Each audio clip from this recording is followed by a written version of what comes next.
ఓకేనా. తెలంగాణ రాష్ట్రంలో రోజు రోజుకి ఎండలు అయితే తీవ్రంగా పెరుగుతున్నాయి.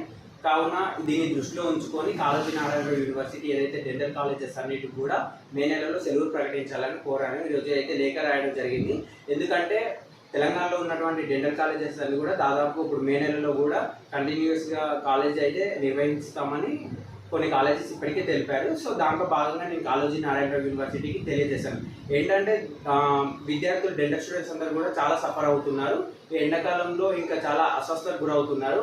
కాబట్టి వీటన్నిటిని కూడా దృష్టిలో ఉంచుకొని కాళోజీ నారాయణరావు యూనివర్సిటీ తక్షణమే మే నెలలో సెలవులు ప్రకటించాలని నేను కోరుకుంటున్నాను.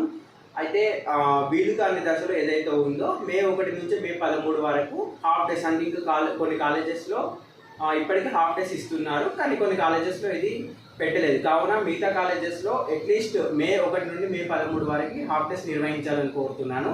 మే 13 నుండి జూన్ 1 వరకు ఖచ్చితంగా హాలిడేస్ ఇవ్వాలని కోరుకుంటున్నాను. సో దీనివల్ల కొంచెం స్టూడెంట్స్ అనేవాళ్ళు ఈ ఎండకి బయటికి రాకుండా ఉంటారు అండ్ సఫర్ కాకుండా ఉంటారు. దీనివల్ల చాలామంది కూడా విద్యార్థులు ఇబ్బంది పడుతున్నారు. సో ఇంకొకటి నేను ఏంటంటే తెలియజేసేది, ఖచ్చితంగా కాళోజీ నారాయణరావు దీన్ని దృష్టిలో ఉంచుకొని 1, 2 మరియు 3 అంటే ఫస్ట్, సెకండ్, థర్డ్ ఈ 3 ఇయర్స్ స్టూడెంట్స్కి అయితే ఖచ్చితంగా హాలిడేస్ ఇవ్వాలి.